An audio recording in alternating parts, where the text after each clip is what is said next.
दिनै मुलुगनां आबहावा सान मिथिंगाखौ सोमखोर समायना खालामनानै लाखिनो नांगौब्ला जों बिफां लाइफांखौ जोथोन लाखिनांगोन बिफां लाइफां गायनो नांगोन फांसे बिफां दानोब्ला 10 बिफां गायनो नांगोन आरो आबहावाखौ सोमखोर खालामना लाखिनाया नोंनि आंनि गासैनिबो बिबान दं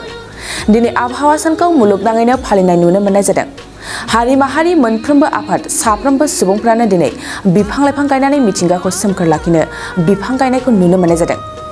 लोगोसे बर'नि राजखान्थिगिरि बर'नि माहारियारि आफाद फरायसालि फरायसालिमा गासैयावबो दिनै मिथिंगाखौ सोमखोर खालामनानै लाखिनो आबहावाखौ रैखा खालामनो दिनै मुलुगनां आबहावा सानजों लोब्बा लाखिनानै बिफां गायनायखौ नुनो मोननाय जादों बिदिब्ला फैदो दिनैनि मुलुगनां समाव माबोरै मिथिंगा बिखाखौ सोमखोर खालामनानै लाखिनो आबहावा सानखौ फालिदों नायनानै थाखो जिसेआव मुं थिसननो हांखुर जानाय फरायसाफोरनि थाखाय मोनसे गोनां फोसावथाय रौता नर्थ इस्ट पाब्लिक फरायसालिया नोंथांमोननो मोनसे गोजोनथाव खौरां लाबोदों CBSE जों गनायथि मोननाय रौतानि मुंदांखा नर्थ इस्ट पाब्लिक स्कुलाव दायो थाखो जिसेनि मुं थिसननाया सोलिगासिनो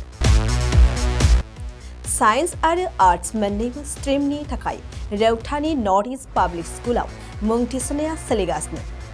बे फरायसालियाव थाखोनि फराफारि आयदा फोरोंथायजों लोगोसेयैनो JEE NEET CUET engineering medical entrance आनजादनि थाखाय उफ्रा फोरोंथायबो होनाय जायो बे फरायसालियाव बिजाब बाख्रि फरायसाफोरनि थाखाय हस्टेल आरो गेलेनाय मोसानाय बायदि बायदि केरिकुलार एक्टिभिटिसनि सुबिदा दं गोसो गुदुं फरायसाफोरा दिनैनो दानो नैबे मबाइल नम्बर 8638605769 नङाब्ला 9435184298 आव थोंजों सलाद लानो हागोन